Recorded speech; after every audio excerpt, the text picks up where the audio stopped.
17-year-old Wisconsin resident Dylan Lenz is accused of stabbing and running over a 17-year-old girl he met on Snapchat. Dylan is charged with attempted murder, and his bond is set at $150,000. The attack occurred at 8:59 p.m. on the 15th of October, when the authorities responded to a call about a hit-and-run involving a pedestrian in the parking lot of Walmart at 120 Francis Lane in Beaver Dam. When officers arrived at the scene, they found the juvenile suffering from life-threatening injuries. She had a significant amount of road rash on her body, but was breathing. She also had bleeding from her mouth and nose, while officers attempted to clear her airway. Paramedics arrived on scene and took over her treatment. The victim was transported to the Marshfield Medical Center and then flown to the American Family Children's Hospital for more specialized care. The victim had no movement from her waist down and required surgery to fix a spinal injury.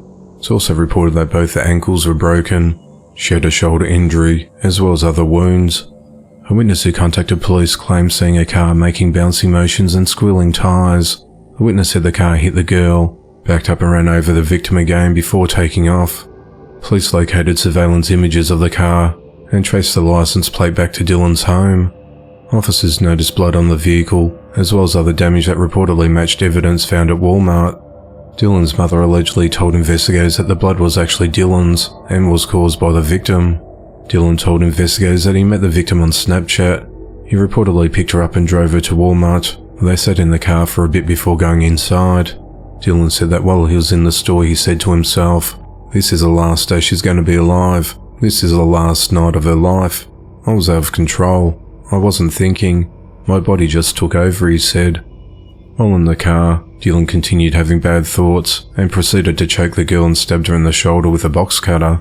She started screaming and told him she wanted to get out of the car. He unlocked the door and she ran out of the vehicle with a bloody shoulder. He said he drove after her as she was running down a hill when she tripped and he proceeded to run her over. He planned to take her body but saw a car drive up. He told the investigators, "I was trying to kill her. I knew she was going to tell someone my name or my license plate number, and now I think I'm in more trouble than I would have been," he said. After the attack, he texted a friend, "Oh no, I'm in big trouble. I really messed up this time. I did something really bad, and I'm going away for a long time for this." If Dylan is found guilty of attempted murder, he faces up to 60 years behind bars.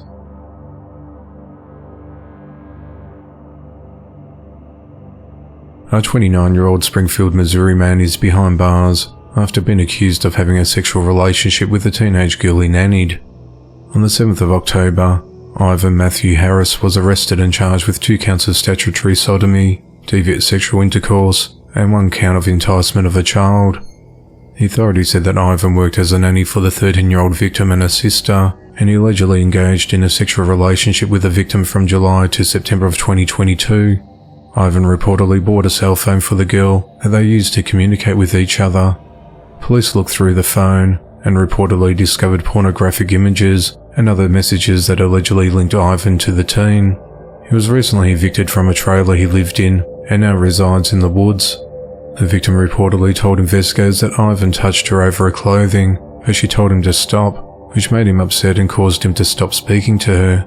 She said that later on Ivan touched her underneath the clothing and forcibly sodomized her. The victim said she told Ivan to stop each time he touched her. Ivan allegedly believed he was dating the victim, and she went along with it because she was afraid of him. Ivan reportedly admitted to having a sexual relationship with the teen. Police said that while investigating the matter, a separate investigation into Ivan having sexual relations with a different 13-year-old girl was underway. Charges relating to that investigation have not yet been filed. Ivan is held at the Greene County Jail without bond. The authorities are looking for a suspect responsible for the fatal shooting of 2 men during an argument outside a nightclub over the weekend. The Jefferson County Coroner's Office on Monday identified the victims as 43-year-old Carlos Antonio Stewart and 26-year-old Cornelius Quinterio Kennedy. The incident occurred at around 2 a.m. on the 16th of October, when the authorities responded to the 100 block of 3rd Avenue North in Birmingham, Alabama, on report of a person shot. When officers arrived at the scene, they found one of the victims unresponsive on the sidewalk across from a parked food truck, and he was pronounced dead at the scene. The investigators determined that there was a verbal altercation at one of the several food trucks parked outside the Empire Club. The altercation turned physical, and then shots were fired. The suspect fled the scene before police arrived.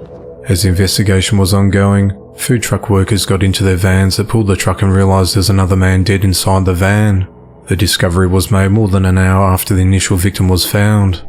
The authorities said that the second victim was part of the initial altercation and apparently got shot and took refuge in the back of a van and died. There was a large crowd outside the club, and multiple food vendors were at the scene to serve them. Carlos's son, 23-year-old Braxton Glover, said that his father just recovered from COVID-19 and was craving chicken after being stuck at home. That's why he was at the food truck, he said. He'd been wanting chicken, so he went to the food truck to get chicken, he said. He was at the wrong place at the wrong time, and that ultimately led to him dying. Braxton said that someone he was with got into an altercation with someone at the food truck, and the guy came out of the food truck, which led to a fist fight, and then shots fired. He was trying to get across the street, and I think he got shot again, he said. Shanika Kennedy said she was with her cousin Cornelius hours earlier, and said that he got into the car with me, and he was just quiet, but I could tell there was a lot on his mind, she said. He was just telling me about the job. She said Cornelius was concerned about a pay dispute from his food truck job, and she told him, "Go to him man to man without drama or arguing with him," she said. He was going through a lot, but it didn't show. She said she's not sure if that was the argument that sparked the gunfire. Currently, there's no one in custody as the suspect remains at large, as the investigation into the matter continues.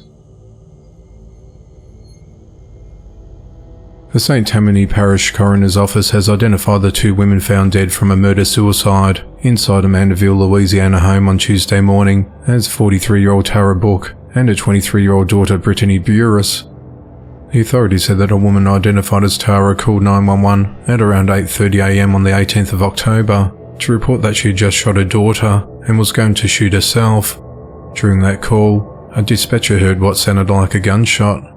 Deputies responded to the residence, located at 790 Lane Street, and when they entered the home, they found the bodies of two women.